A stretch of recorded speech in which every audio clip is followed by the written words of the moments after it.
الحمد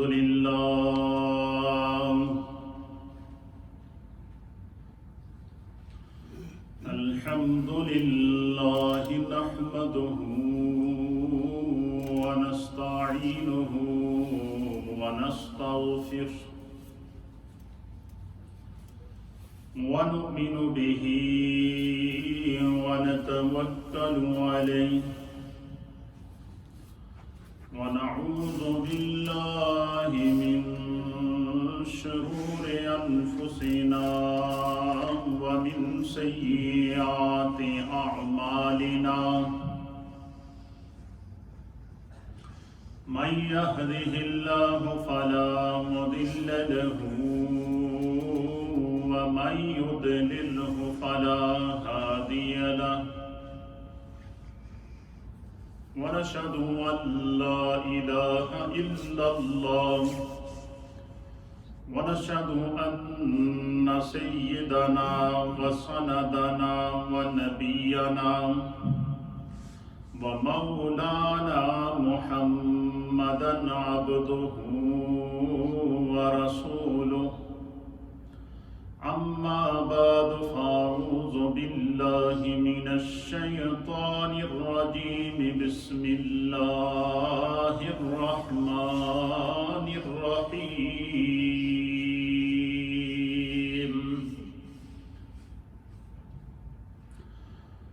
ألا إن أولياء الله لا خوف عليهم ولا هم يحزنون الذين آمنوا وكانوا يتقون آمنت بالله وصدق الله مولانا العظيم وصدق رسوله النبي الأمين الكريم إن الله وملائكته يصلون على النبي يا أيها الذين آمنوا صلوا عليه وسلموا تسليما اللهم صل وسلم على سيد الأنبياء والمرسلين وعلى آله الطيبين وأصحابه الطاهرين أجمعين الصلاة والسلام عليك يا سيدي يا رسول الله وعلى آلك وأصحابك يا سيدي يا حبيب الله الصلاة والسلام عليك يا سيدي يا رسول الله وعلى آلك وصحابك يا سيدي يا رحمة للعالمين حمد و صلاة کے بعد اللہ رب العالمین کا لاکھ لاکھ شکر اور مولا کریم کا بڑا ہی احسان ہے کہ جس رب کریم نے ہم گناہگاروں کو شکل انسانی میں پیدا فرمایا اور ہمیں طرح طرح کے انعامات اور اکرامات سے نوازا، بالخصوص ہماری ہدایت اور رہنمائی کے لیے ہمیں ہادی اور رہبر عطا فرمائے، انبیاء کرام کی صورت میں، اولیاء کاملین کی صورت میں، ائمہ دین متین کی صورت میں، اور قیامت تک آنے والے علماء ملت اسلامیہ کی صورت میں، جو ہر دور میں نبی پاک صلی اللہ تعالیٰ علیہ وسلم کے دین، تعلیمات اور افکار کو کائنات عالم تک پہنچاتے ہیں اور پہنچاتے رہیں گے۔ یہ دین مصطفیٰ چونکہ قیامت تک باقی ہے تو اس لیے اس کے افکار بھی قیامت تک باقی رہیں گے۔ ہمارا تسلسل کے ساتھ ہے تعلیمات محبوب سبحانی، قطب ربانی، شہباز لامکانی، الشیخ عبدالقادر الجیلانی المعروف حضور غوث العظم رضی اللہ تعالی عنہ کے حوالے سے ایک سلسلہ جاری و ساری ہے اور انشاءاللہ اسی تسلسل کو جاری رکھیں گے۔ یہ جو اولیاء اللہ ہوتے ہیں ان کو حدیث مصطفیٰ کی صورت میں اہل معرفت کہتے ہیں۔ اہل معرفت وہ لوگ ہیں کہ جنہیں اللہ رب العالمین نے اپنے قرب کی دولت سے مالا مال فرمایا ہے اور اپنی معرفت عطا کی ہے، اور ایسی معرفت عطا کی ہے کہ وہ دنیا میں کہیں بھی ہوں تمام جہان کو اللہ ان کے سامنے لے آتا ہے۔ اور اس کی مثال یہ ہے کہ بعض تو اولیاء اللہ وہ ہیں کہ جن کی کرامات کو، جن کے مقام کو اللہ رب العالمین جو ہے وہ سب سے پہلے تو حدیث کی صورت میں فرشتوں کے ذریعے ظاہر فرماتا ہے، اور پھر بعض وہ ہیں کہ جن کا اعلان اللہ تعالیٰ دوسرے ولیوں کے ذریعے کرا دیتا ہے۔ اور سب سے بڑا مقام ولایت یہ ہے کہ اللہ رب العالمین قرآن میں ان کی ولایت کا خود اعلان کرتے فرماتا ہے کہ الا ان اولیاء اللہ لا خوف علیہم ولا هم یحزنون، کہ جو اللہ کے ولی ہیں ان پر نہ کوئی خوف ہے اور نہ یہ غمگین ہوں گے، اور یہ مقام اللہ تعالیٰ نے انہیں تقوی کی دولت سے عطا فرمایا۔ اسی طریقے سے جنہیں اللہ تعالیٰ دنیا میں معرفت عطا فرماتا ہے، نبی پاک صلی اللہ تعالیٰ علیہ وآلہ وسلم نے فرمایا کہ اللہ انہیں قیامت میں بھی سرخرو کرتا ہے، میدان محشر ہوتا ہے، اور محشر میں بھی اللہ تعالیٰ ان کی ولایت کا اعلان ان کو اہل محشر کے سامنے کھڑا کر کے کرتا ہے تاکہ دنیا ان کی عظمت کو دیکھ سکے۔ کیوں؟ حضور نے فرمایا کہ میرے رب کا فیصلہ ہے، اور میرے سرکار فرماتے ہیں کہ جو بندہ خدا کا ہو جاتا ہے، من کان للہ کان اللہ لہ، جو خدا کا ہو جاتا ہے پھر خدا اس کا ہو جاتا ہے، اور جس کا خدا ہو جائے اس سے اللہ تعالیٰ دنیا اور آخرت کی ہر طرح کی جو ہے وہ عظمتیں اور رفعتیں عطا فرماتا ہے۔ یہی وجہ ہے کہ ان اہل معرفت میں سے محبوب سبحانی، شہباز لامکانی، الشیخ عبد القادر الجیلانی المعروف حضور غوث الاعظم رضی اللہ تعالی عنہ ان اللہ کے محبوب ولیوں میں سے تھے کہ جنہیں خداوند قدوس نے دنیا کی اور اہل ایمان کی اور مخلوق خدا کی ایسی معرفت عطا فرمائی تھی کہ ایک وقت ایسا آیا کہ حضرت غوث اعظم رضی اللہ تعالیٰ عنہ کو خود رب نے ان کا مقام دکھایا، اور ایک وقت وہ آیا کہ اس وقت کے جتنے ائمہ اور اولیاء تھے اس دور کے، ان تمام نے بیک وقت اجماع کیا ہے کہ غوث اعظم رضی اللہ تعالیٰ عنہ اس دور میں ولایت کے تمام اولیاء کے سردار ہیں۔ یہ مقام کیسے ملا؟ اللہ کی طرف سے کہ وہ من کان للہ وکان اللہ لہ، جو خدا کا ہو جاتا ہے خدا اس کا ہو جاتا ہے۔ اور جب اللہ تعالیٰ ان کو اہل معرفت کہتے ہیں، میں حدیث پیش کروں گا، آپ کا ایمان تازہ ہو جائے گا کہ اہل معرفت کو جو ہے وہ اللہ تعالیٰ دنیا میں تو عزت دیتا ہی دیتا ہے، آخرت میں بھی عزت دے گا۔ اور وہ فرماتے ہیں، اور جب خدا دنیا میں ان کو اپنا مقام دکھاتا ہے اور ان اہل معرفت کی نظر کیا ہوتی ہے، سب سے پہلے اس کو سمجھنے کے لیے ہمیں نبی پاک صلی اللہ علیہ وسلم کی حدیث سننی ہوگی۔ حضور فرماتے ہیں کہ جس شخص کو خدا اپنی معرفت عطا کرتا ہے، جس شخص کو خدا اپنی پہچان عطا کرتا ہے، جس شخص کو اللہ اپنا قرب عطا کرتا ہے، جس شخص کو اللہ رب العالمین جو ہے وہ جس سے راضی ہو جاتا ہے، جو اپنے آپ کو اللہ کے لیے وقف کر دیتا ہے، ہر حال میں وہ اللہ اور اس کے رسول کے احکامات کو اپنی زندگی کا شعار بنا دیتا ہے، تو پھر وہ کیا ہوتا ہے؟ اللہ کے حبیب علیہ السلام نے فرمایا کہ اتقوا فراست المؤمن فإنه ينظر بنور اللہ۔ حضور نے فرمایا کہ مومن کو، ولی اللہ کو، اللہ کے محبوب بندے کو اللہ تعالیٰ جب معرفت کی دولت عطا فرماتا ہے، فراست کی دولت عطا فرماتا ہے، دنیا کی سمجھ عطا فرماتا ہے، آخرت کی معرفت عطا فرماتا ہے، تو حضور نے فرمایا کہ پھر خداوند قدوس اس کے سامنے سے حجابات کو ہٹا دیتا ہے۔ کیا کر دیتا ہے؟ آپ کی اور میری جو نظر ہے وہ اس دیوار کے اوپر نہیں دیکھ سکتی، لیکن غوث اعظم رضی اللہ تعالیٰ عنہ کو اللہ نے جو معرفت کی نظر عطا فرمائی تھی، بیٹھے بغداد میں تھے، روئے زمین کے اوپر موجود اپنے غلاموں کو مشاہدہ کرتے تھے اور خود اس کا اظہار کرتے ہیں. کہتے ہیں نظر تو الی بلاد اللہ جمعا کحردلۃ علی حکم اتصالی. کہتے ہیں کہ میں اللہ تعالیٰ نے مجھے ایسی معرفت کی نظر عطا فرمائی ہے کہ نظر تو الی بلاد اللہ جمع، شرق غرب شمال اور جنوب کے اندر اللہ تعالیٰ نے جتنی ممالک پیدا کیے ہیں، جتنی دنیا پیدا کی ہے، جتنی دنیا کے ملک ہیں، اور حضرت غوث اعظم کہتے ہیں کہ میں ان کو اپنے ہاتھ کی ہتھیلی کے اوپر دیکھتا ہوں. آج دیکھیں، اچھا اس وقت تو ممکن ہے کوئی بندہ یہ کہہ سکتا تھا کہ یہ کیسے ممکن ہے کہ بندہ بیٹھا بغداد میں اور کہے کہ پوری دنیا میری نظر کے سامنے ہے. یہ تو ایک ولی کا مقام ہے، تو نبی کی شان کا کیا عالم ہوگا؟ نبی کی عظمتوں کو کون بیان کر سکتا ہے؟ انبیاء کو جو خدا نے نظریں دی ہیں ان کو کون بیان کر سکتا ہے؟ اور اس کی مثال قرآن حضرت سلیمان علیہ السلام کی صورت میں کہ ہوا کے دوش کے اوپر بغیر انجن کے، جو ہم تو جادو کا 4 انجن لگا کے اڑاتے ہیں، وہ تخت پر بیٹھتے تھے اور مشرق سے مغرب چلے جاتے تھے، مغرب سے مشرق آ جاتے تھے. اس میں کوئی انجن نہیں ہوتا تھا، کوئی پیٹرول نہیں پڑتا تھا، کوئی ڈیزل نہیں پڑتا تھا، کوئی اس کے اندر تیل نہیں پڑتا تھا، کوئی اس کے اندر جو وہ چیز نہیں پڑتی تھی. اس کی وجہ کیا تھی؟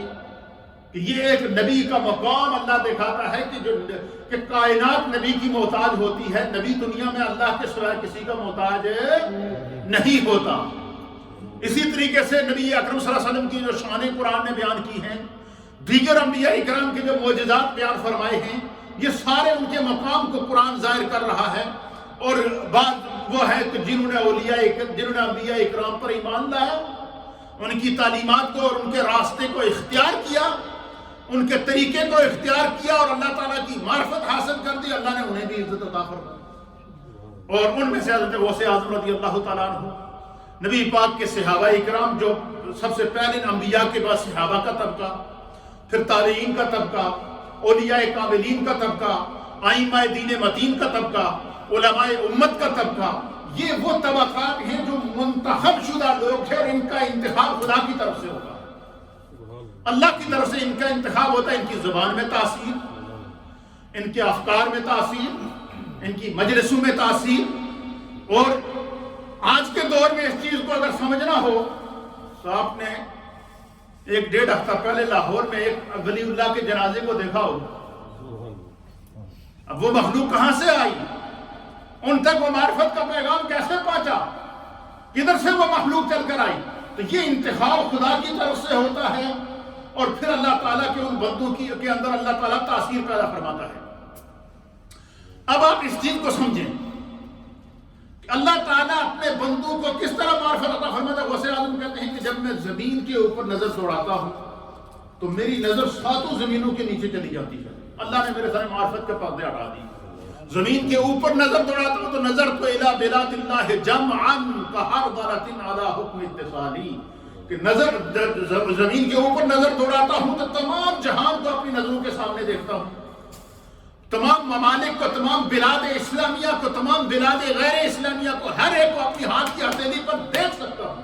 آج کے دور میں سائنس نے کیا ترقی کی ہے کہ آپ سیٹلائٹ کے ذریعے کسی بھی ملک کو دیکھنا چاہیں، کسی بھی ملک کو، یا کہ آپ اپنا پاکستان میں جو آپ کا گھر ہے نا، آپ اس علاقے کو ڈالیں گے، اپنے ضلع کو ڈالیں گے، اس کا نام آپ گوگل کے اندر جو ہے وہ انٹر کریں گے، آپ کے اوپر سیٹلائٹ کے ذریعے آپ کو آپ کے ہاتھ میں موبائل بتا دے گا کہ آپ کا جو علاقہ ہے، آپ کا جو شہر ہے، آپ کا جو کس ملک کے اندر ہے، کہاں موجود ہے، اور آپ کا گھر کہاں پر ہے، وہاں ایرو جا کر ٹھہرے گا، وہ آپ کو بتائے گا.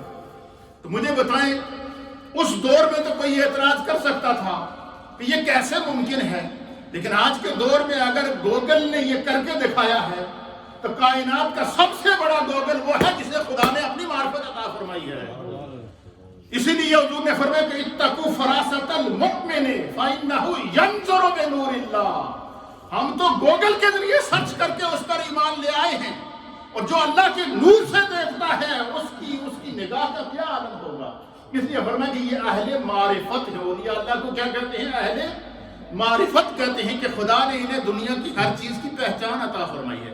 اسی لیے حضرت مولانا روم رحمۃ اللہ تعالیٰ علیہ جنہوں نے مثنوی شریف لکھی ہے جو آپ حضور شیخ العالم رحمۃ اللہ تعالیٰ علیہ سے نور ٹی وی پر سنا کرتے تھے، حضرت مولانا روم نے بڑی پیاری بات لکھی ہے۔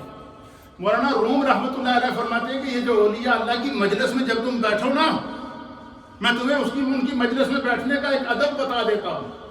وہ ادب کیا ہے؟ آپ کہتے ہیں اولیاء اللہ کی مجلس میں بیٹھو تو اپنے دل کو، اپنی سوچ کو، اپنے تصور کو، اپنے تخیل کو، اپنے خیال کو سنبھال کر بیٹھو۔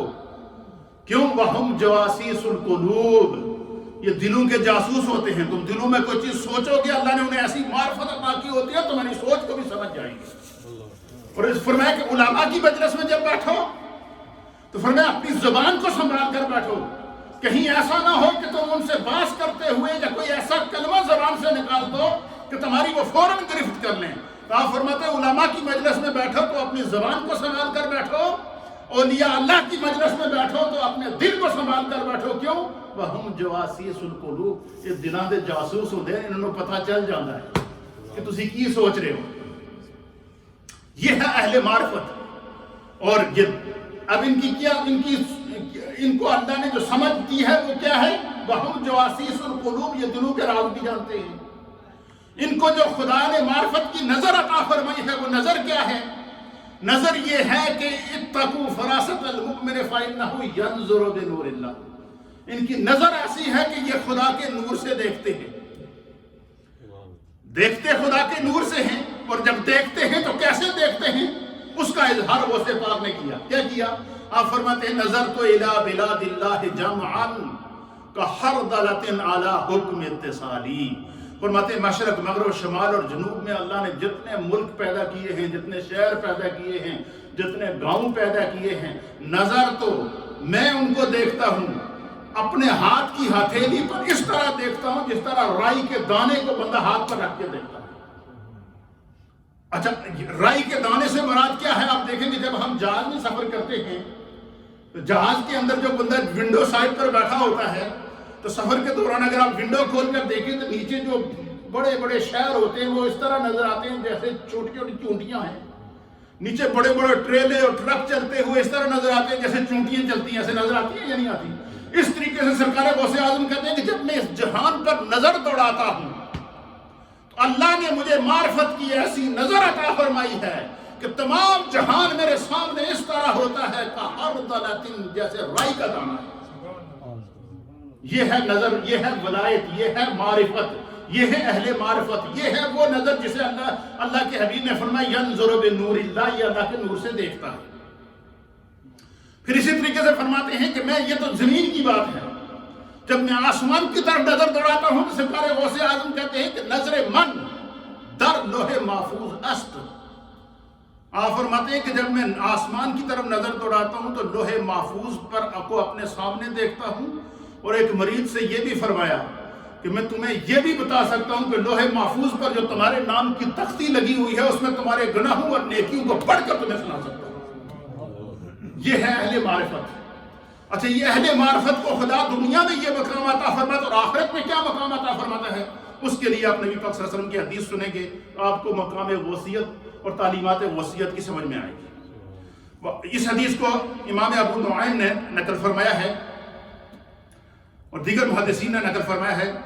وعن انس بن مالک رضی اللہ تعالیٰ عنہ، حضرت انس بن مالک رضی اللہ تعالیٰ عنہ اس حدیث کے راوی ہیں۔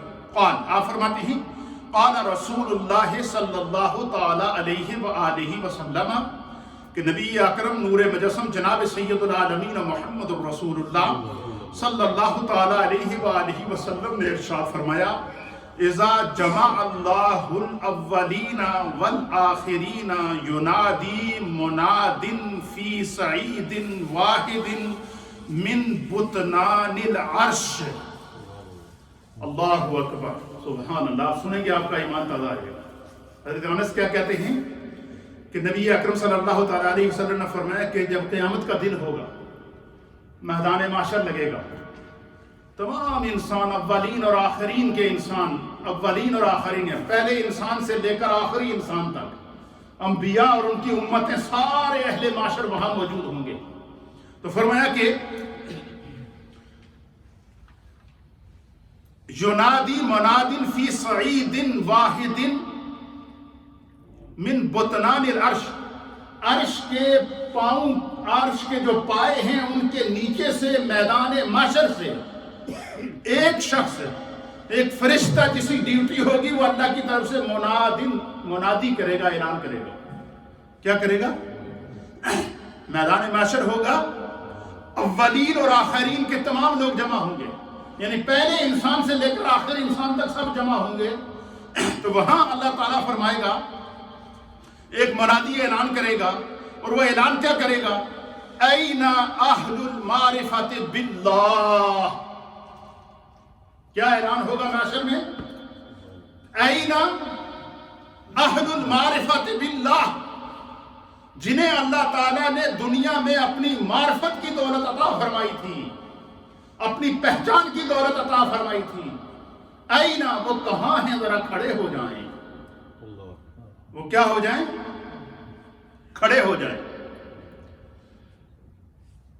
پھر فرمایا کہ پھر اعلان ہوگا،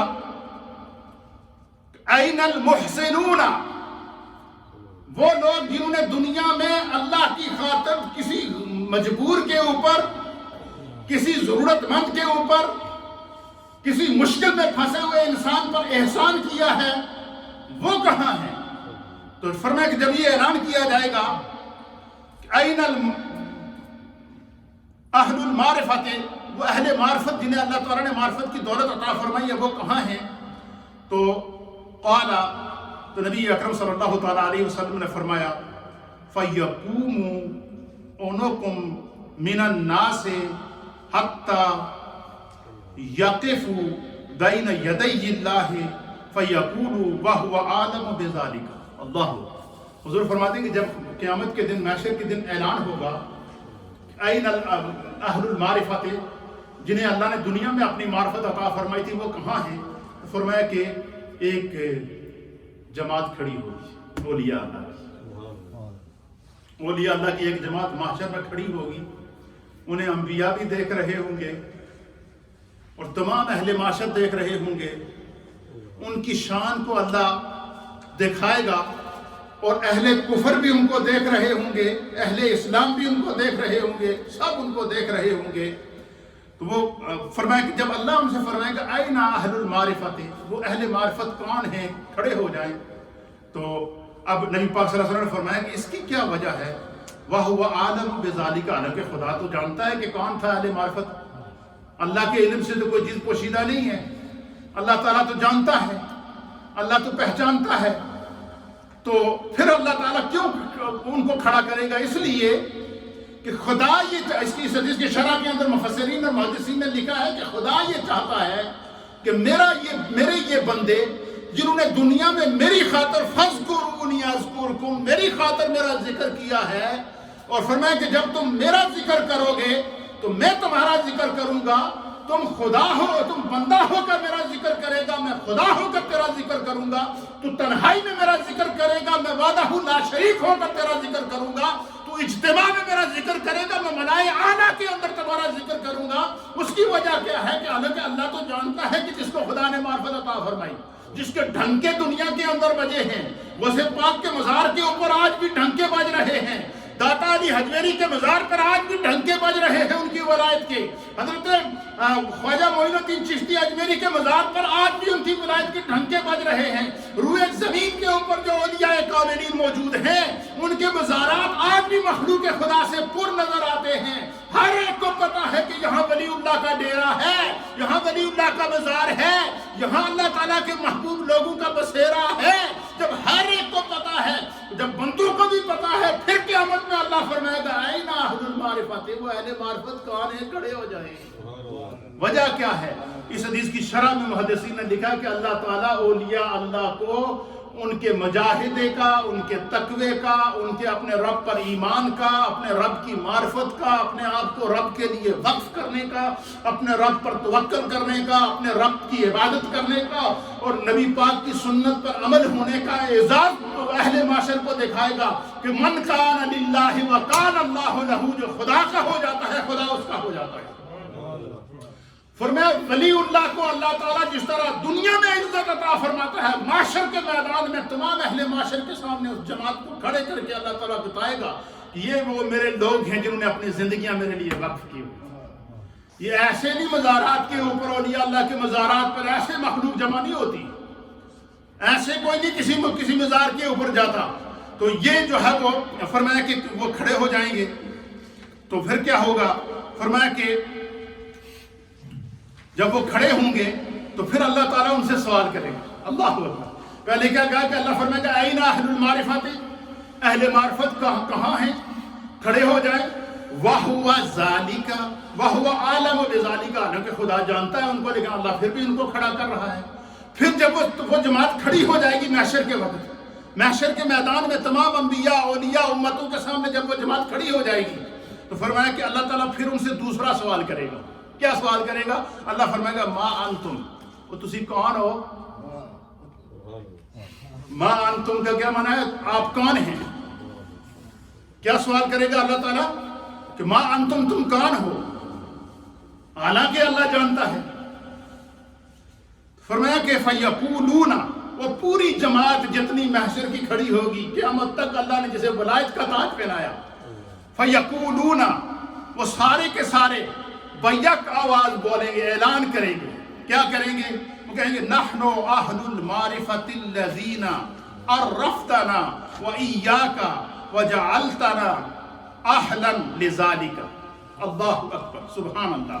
فرمایا کہ وہ تمام سارے جب اولیاء اللہ محشر میں کھڑے ہو جائیں گے تو اللہ ان سے پہلے کیا کہے گا کہ ما انتم، تم کون ہو؟ وہ اللہ کی بارگاہ میں جواب دیں گے۔ کیا جواب دیں گے؟ عرض کریں گے کہ ہم صاحبان احسان ہیں، صاحبان معرفت ہیں، اور اللہ تعالیٰ ان سے فرمائے گا صدقتم، تم نے سچ کہا۔ تم نے کیا کہا؟ سچ کہا۔ پھر جو ہے وہ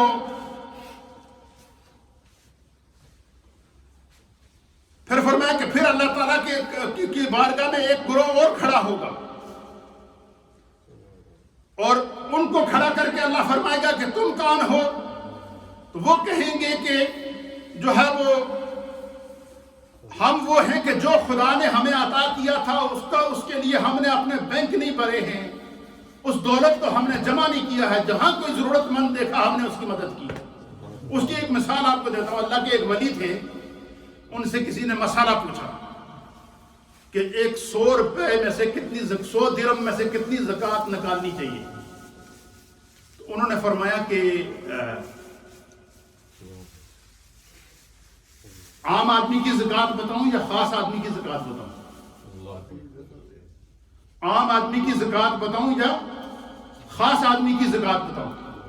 تو انہوں نے کہا جی تو عام آدمی کی زکوٰۃ کون سی ہوتی ہے اور خاص آدمی کی زکوٰۃ کون سی ہوتی ہے؟ اس ولی اللہ نے فرمایا کہ عام آدمی کی زکوٰۃ یہ ہے کہ وہ 100 درہم میں سے 2.5 درہم زکوٰۃ نکالے گا۔ کیا کرے گا؟ 2.5 درہم۔ جب اللہ اسے 100 درہم عطا فرمائے تو وہ اس میں سے کتنی زکوٰۃ نکالے گا؟ 2.5 درہم۔ اور جو ولی اللہ ہوتا ہے، جو اللہ کا خاص بندہ ہوتا ہے، جب اسے اللہ 100 درہم عطا فرماتا ہے وہ 2.5 اپنے پاس سے ڈال کر 102.5 درہم جو ہے وہ اللہ کے راستے میں خرچ کر دیتا ہے۔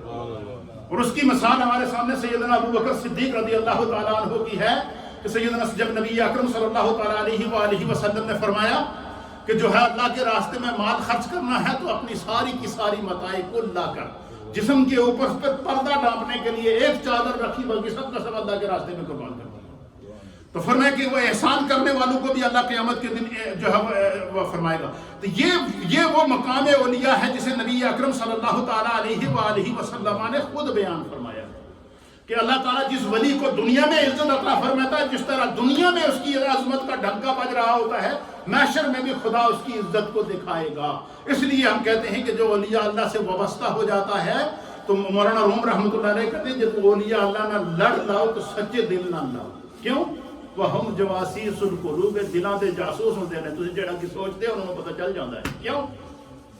فَإِنَّهُ يَنظُرُ بِنُورِ اللَّهِ، وہ اللہ دے نور نال تکدے بھی ہیں، خدا دے کرم دے نال سنتے بھی ہیں، اللہ کی عطا کے ساتھ ان کو محسوس بھی کرتے ہیں کہ سرکار غوث اعظم رضی اللہ تعالیٰ عنہ کی تعلیمات میں اجتماع ہے۔ تو کسی نے سوال کیا کہ یا حضور ہمیں آپ زندگی گزارنے کے چند اصول بتا دیں، ان اصولوں کو ہم اپنا لیں تو ہم کامیاب زندگی گزار سکیں، ہماری بخشش بھی ہو جائے، مغفرت بھی ہو جائے، پہچان بھی ہو جائے۔ تو سرکار غوث اعظم رضی اللہ تعالیٰ عنہ نے جب وہ سوال سنا تو آپ نے کہا کہ میں جواب دیتا ہوں، تم اسے نوٹ کر لو، اور فرمایا میں جو تمہیں جواب دوں گا وہ سارے کا سارا نبی پاک کی احادیث سے ہے، وہ حضور کی سنت سے ثابت ہے، کوئی بھی بات ایسی نہیں ہے جو سرکار کی حدیث سے اس کا تعلق نہ ہو۔ آپ نے اس اجتماع کے اندر اجتماع درس نمبر 74 نمبر درس تھا بغداد کے اندر، 40,000 سے زائد اجتماع تھا۔ کتنا تھا؟ میدان کے اندر بیٹھے ہیں، 40,000 سے زائد اجتماع ہے، کوئی ساؤنڈ سسٹم نہیں، کوئی سپیکر سسٹم نہیں، 2 گز کے فاصلے پہ جو بندہ بیٹھا ہوا ہے، 2 فٹ کے فاصلے پہ جو بندہ بیٹھا ہوا ہے، 40,000 فٹ کے فاصلے پہ جو بندہ بیٹھا ہوا ہے، وہی آواز اس کے کان میں پہنچ رہی ہے، درمیان میں کوئی ساؤنڈ سسٹم نہیں۔ اس کی وجہ کیا ہے کہ اللہ کے حبیب نے فرمایا کہ خدا کا ولی جب بولتا ہے تو اس کا بولنا خدا کا بولنا، جب دیکھتا ہے تو اس کا دیکھنا خدا کا دیکھنا، جب سنتا ہے تو اس کا سننا خدا کا سننا۔ تو جب ولی اللہ اپنا اللہ کی معرفت کا پیغام دیتا ہے تو خدا اس کے ہوا کے دوش کو اس کی آواز بنا دیتا ہے، اس کو ساؤنڈ بنا دیتا ہے۔ ہر ایک کے 2 فٹ کے فاصلے پہ جو شخص بیٹھا تھا، 40,000 فٹ کے فاصلے پہ شخص کو بھی وہی آواز پہنچ رہی تھی۔ تو آپ سے جب سوال کیا گیا تو 40,000 کے اجتماع میں کہ ہمیں زندگی گزارنے کے اصول بتا دیجئے، تو آپ نے فرمایا کہ اے بندہ خدا یاد رکھو، اللہ کے پیارے حبیب کے ایک صحابی تھے حضرت سیدنا معاذ ابن جبل رضی اللہ تعالیٰ عنہ۔ سرکار غوث اعظم بیان کرتے ہیں کہ نبی پاک کے صحابی تھے حضرت معاذ ابن جبل رضی اللہ تعالیٰ عنہ، اور حضرت معاذ ابن جبل رضی اللہ تعالیٰ عنہ نے بھی حضور سے یہی سوال کیا تھا کہ یا رسول اللہ کوئی نصیحت کر دے جس میں اپنی زندگی کا شعار بنا لیا، جس میں اختیار کر لیا تو خدا میری زندگی نو، جب میری زندگی سے اللہ راضی ہو جائے، میری موت سے اللہ راضی ہو جائے، جب میری سانسوں سے اللہ راضی ہو جائے، میرے کردار سے اللہ راضی ہو جائے، میرے گفتار سے اللہ راضی ہو جائے، میرے اخلاق سے خدا راضی ہو جائے۔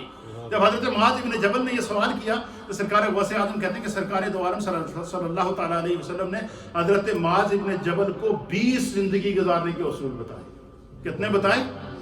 یہ ہیں تعلیمات غوث اعظم۔ ہمیں غوث پاک کی تعلیمات کو سیکھ کر، ان کو سمجھ کر اپنی زندگی کی اصلاح کرنی چاہیے، جب جا کر ہم اس معاشرے کے اندر ترقی کر سکتے ہیں۔ آپ نے سب سے پہلی نصیحت کیا کی؟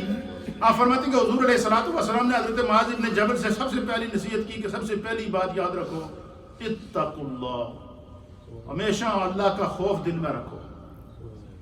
فرمایا جو خدا سے ڈرتا ہے وہ کبھی گناہ نہیں کرے گا، جو خدا سے ڈرتا ہے وہ کبھی ناجائز کام نہیں کرے گا، جس کے دل میں خوف خدا موجود ہے وہ کسی کا حق نہیں مارے گا، جس کے دل کے اندر خوف خدا موجود ہے کبھی نماز قضا نہیں کرے گا، جس کے دل کے اندر خوف خدا موجود ہے وہ کبھی فرائض نہیں چھوڑے گا، جس کے دل کے اندر خوف خدا موجود ہے وہ کبھی واجبات نہیں چھوڑے گا، جس کے دل کے اندر خوف خدا موجود ہے وہ کبھی زندگی کے اندر کوئی ایسا کام نہیں کرے گا جس کے لیے شریعت نے منع کیا ہو۔ کیوں؟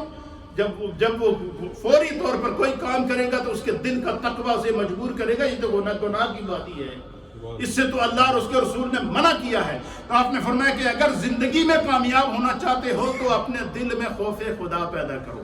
اب مجھے بتائیں، آج اتنی ہم آزمائش سے گزر رہے ہیں، یہ امت کووڈ-19 کی وجہ سے ہم اپنے ہاتھوں سے اپنوں کی لاشیں اٹھا رہے ہیں، ہم بے بس ہو کر بیٹھے ہیں، لیکن اس کے باوجود جو ہے وہ ہمارے دل نرم نہیں ہو رہے ہیں۔ وجہ کیا ہے؟ ہمارے دلوں کے اندر خشیت پیدا نہیں ہو رہی۔ وجہ کیا ہے؟ ہمارا حج بند ہو چکا ہے، ہمیں پرواہ نہیں ہے، ہم حرمین نہیں جا سکتے، ہمیں پرواہ نہیں ہے، ہماری مسجدیں بند ہو گئی، ہمیں پرواہ نہیں ہے، ہمارے جمعے رک گئے، ہمیں پرواہ نہیں ہے، ہم 5 وقت کی نماز سے اجتماعی طور پر نماز پڑھنے سے محروم ہو گئے، ہمیں پرواہ نہیں ہے، ہماری آنکھوں میں آنسو نہیں آ رہا ہے۔ وجہ کیا ہے؟ اس کی وجہ یہ ہے کہ ہمارے دل سخت ہو چکے ہیں۔ تو غوث پاک نے زندگی گزارنے کا پہلا اصول کیا فرمایا؟ فرمایا یہ حضور علیہ السلام نے حضرت معاذ ابن جبل سے کہا تھا کہ اگر زندگی میں کامیاب ہونا چاہتے ہو تو دل میں اللہ کا خوف رکھنا، کبھی تم گناہ کے قریب ہی نہیں جاؤ۔ فرمایا جس کے دل میں خوف خدا آ جائے اللہ اس کے کیا کر دے گا؟ اس کو کامیاب دے گا۔ دوسری صرف فرمایا کہ قولوا قولا سدیدا، وہ جدو بھی گل کرو نا، کچھ بھی ہو جائے، چاہے تھوڑے خلاف ہی کیوں نہ ہو، فرماتے سرکار نے حضرت معاذ بن جبل نے کہا کہ ہمیشہ جب بھی بولو تو سچ بولو۔ کیا کرو؟ سچی بات کہو، سچ بولو، سچ کو کبھی نہ چھوڑو، بے شک تمہارے خلاف ہی جا رہی ہو۔ فرمایا کہ جب تم سچ، ایک نبی پاک صلی اللہ علیہ وسلم کے ایک صحابی تھے، آپ کی بارگاہ میں آئے اور انہوں نے کہا کہ یا رسول اللہ آپ پر ایمان لایا ہوں، لیکن میری ایک اسلام لانے سے پہلے ایک عادت تھی اور بڑی بری عادت تھی، وہ مجھے چھوٹ نہیں رہی، تو میں اپنے آپ کو آپ کی بارگاہ میں پیش کرتا ہوں۔ تو حضور نے فرمایا کیا؟ انہوں نے عرض کی کہ یا رسول اللہ مجھے شراب پینے کی عادت ہے، میں نے بہت کوشش کی میں شراب چھوڑ دوں تو مجھے شراب نہیں چھوٹ رہی ہے، تو مجھے کوئی اس کا علاج بتائے۔ اب حضور نے یہ نہیں کہا کہ تمہارے سر میں ڈنڈا مارتا ہوں، کیوں شراب پیتا ہے، اسلام میں شراب حرام ہے۔ سرکار دو عالم صلی اللہ علیہ وسلم نے اسے شراب کا علاج بتایا۔ حضور نے فرمایا شراب چھوڑنے کا علاج یہ ہے کہ تم اللہ کے رسول سے وعدہ کرو، اس مجلس میں وعدہ کرو کہ زندگی میں کبھی جھوٹ نہیں بولو۔ کیا فرمایا؟ فرمایا تم یہ وعدہ کرو اللہ کے رسول سے کہ زندگی میں کبھی جھوٹ نہیں بولو گے، اگر تم یہ وعدہ کرو گے تو انشاءاللہ اللہ تمہیں شراب کی لعنت سے محفوظ کر دے گا۔ تو اس نے کہا یا رسول اللہ میں آپ سے وعدہ کرتا ہوں، اور بیٹھے ہوئے صحابہ بھی حیران تھے کہ حضور نے اسے منع نہیں کیا، اللہ کہتا ہے کہ شراب حرام ہے، حضور نے اسے یہ نہیں کہا کہ تم شراب نہیں پیو، حضور نے صرف اس سے یہ کہا کہ تم جھوٹ میرے سامنے کبھی آ کر جھوٹ نہیں بولنا۔ اب وہ یہ وعدہ کر کے جب چلا گیا تو رات کو جب وہ وقت آیا جس وقت وہ شراب پیتا تھا، اس نے شراب کی وہ بوتل اٹھائی، وہ سرائی اٹھائی، اس کو مگ کے اندر ڈالا، پیالے کے اندر ڈالا، ہاتھ میں پکڑا، منہ کے قریب لے گیا، ہاتھ رک گیا، ہاتھ رک گیا، اور دل میں خیال آیا کہ میں رسول اللہ سے وعدہ کر کے آیا ہوں کہ کبھی جھوٹ نہیں بولوں گا، اللہ کے رسول نے تو شراب پینے سے منع کیا ہے، اور پھر کل اگر وہ پوچھیں گے تو میں اگر یہ کہوں گا کہ میں نے شراب نہیں پی ہے اور میں نے پی ہے تو پھر اس نے چھوڑ دیا۔ فرمایا کہ صرف اس سچ بولنے کی برکت سے اللہ نے اسے شراب سے محفوظ کر دیا۔ اسی لیے قرآن میں اللہ فرماتا ہے کہ ان الصلاۃ تنہی عن الفحشاء والمنکر، کہ فرمایا کہ جو شخص نماز کا پابند ہو جاتا ہے، فرائض کا پابند ہو جاتا ہے، اسے جو سب سے پہلا دنیا کے اندر اللہ کی طرف سے بینیفٹ ملتا ہے وہ کیا ہوتا ہے؟ وہ بینیفٹ یہ ملتا ہے کہ وہ جو ہے وہ اللہ تعالیٰ اسے بے حیائی اور بری باتوں سے محفوظ کر لے گا۔ نماز کی صرف ایک نماز کی پابندی کرنے کی برکت سے برائی سے بچ جائے گا، بے حیائی سے بچ جائے گا، عریانی سے بچ جائے گا۔ اس لیے نبی پاک صلی اللہ علیہ وسلم نے حضرت معاذ ابن جبل سے کہا کہ زندگی گزارنے کا سب سے بہترین اصول کیا ہے؟ کہ سب سے پہلا یہ ہے کہ خوف خدا کو دل میں پیدا کرو، دوسرا اصول کیا ہے کہ ہمیشہ سچ بولو، جھوٹ کبھی نہ بولو، اور تیسرا اصول یہ ہے کہ جب کسی سے وعدہ کرو تو اس کو پورا کرو۔ کیوں کہ اللہ کا فرمایا کہ اوفوا بالعہد ان عہد کان مسئولا، کہ جب وعدوں کو پورا کیا کرو، کیونکہ قیامت کے دن وعدوں کے بارے میں پوچھا جائے گا۔ اور ہمارے اندر سب سے بڑی بیماری یہی ہے کہ ہم وعدہ خلافی کرتے ہیں۔ اور چوتھی چیز کیا بیان فرمائی؟ حضور نے فرمایا کہ جب تمہارے پاس کوئی امانت رکھے تو اس امانت میں خیانت کبھی نہ کرو۔ اب اس امانت سے مراد جس کو اللہ نے اقتدار دیا، وہ رایا پورا ملک اس کی اللہ کے اس کے پاس اللہ کی طرف سے امانت ہے۔ جس کو خدا نے وزارت دی، جس شعبے کی وزارت ہے، اس کے متعلق جتنے چیزیں ہیں وہ خدا کی طرف سے امانت ہیں۔ جو گھر کا سربراہ ہے اس کے ذمہ جو چیزیں ہیں وہ خدا، ہر وہ شخص جو جس کو اللہ نے کوئی نہ کوئی منصب یا کوئی نہ کوئی ذمہ داری عطا کی ہے، چاہے وہ چھوٹا ہو یا بڑا ہو، وہ اس ذمہ داری کا امین ہے۔ وہ اگر اس کے اندر خیانت نہیں کرے گا تو دنیا کے اندر نہ بدامنی پھیل سکتی ہے، نہ خوف پھیل سکتا ہے، نہ دہشت گردی پھیل سکتی ہے، نہ نفرت پھیل سکتی ہے، کچھ بھی نہیں پھیل سکتا۔ زمین کے اوپر امن ہی امن ہوگا، اور یہی وہ طریقہ اصول ہے جو اللہ کے حبیب علیہ الصلوۃ والسلام نے قیامت تک آنے والی اپنی امت کو عطا فرمایا۔ اور پانچویں چیز حضور علیہ السلام نے حضرت معاذ ابن جبل سے فرمائی کہ جو ہے وہ خیانت کبھی نہ کیا کرو، کہ خیانت کبھی نہ کرو۔ اور پھر اسی طریقے سے فرمایا کہ اپنے ہمسایوں کی، جو تمہارا پڑوسی ہے چاہے وہ کوئی کافر ہی کیوں نہ ہو، حضور نے فرمایا کہ ان کی خبر گیری کیا کرو، ان کے دکھ اور تکلیف کو محسوس کیا کرو، کیا پتہ وہ آپ کے اخلاق سے متاثر ہو کر ایمان لے آئے۔ میں آپ کو ایک بات، آخری بات، یہ تقریباً 20 نصیحتیں ہیں، میں آئندہ جمعہ انشاءاللہ آپ کی خدمت میں تفصیل سے پیش کروں گا۔ اگر ہم ان کو سمجھ لیں تو ہمیں زندگی گزارنے کا اصول ملے گا، اور یہ تعلیمات غوث اعظم ہے۔ 11ویں شریف چاول کھانے کا نام نہیں ہے، لنگر کھانے کا نام نہیں ہے، 11ویں شریف نام ہے کہ تعلیمات غوث اعظم کو سمجھ کر اپنی زندگی کی اصلاح کی جائے۔ یہ ہے غوث پاک کی تعلیمات کا ایک جھلک آپ کے سامنے۔ میں نے صرف 5 بیان کی ہے، 20 انہوں نے بیان فرمائی ہے، اور ساری احادیث سے سنت سے ثابت ہے تو سرکار غوث اعظم رضی اللہ تعالیٰ عنہ کو اللہ تعالیٰ نے یہ معرفت عطا فرمائی تھی کہ وہ انسان کو قریب لاتے تھے. راستے میں جا رہے تھے, چور نے دیکھا, اس نے کہا بابے نے بڑا پیارا جبہ پہنے ہے, تو یہ کسی ٹائم اتارے تو میں لے لوں. وہ جب آپ گئے, آپ نے عشاء کے وقت کمرے میں پہنچے, جبہ اتارا, سائڈ پہ رکھا, نماز شروع کر دی. چور آیا, اس نے جبہ اٹھایا, لے کر بھاگنے لگا, آگے سے دروازہ غائب ہو گیا, دروازہ نظر نہیں آ رہا ہے.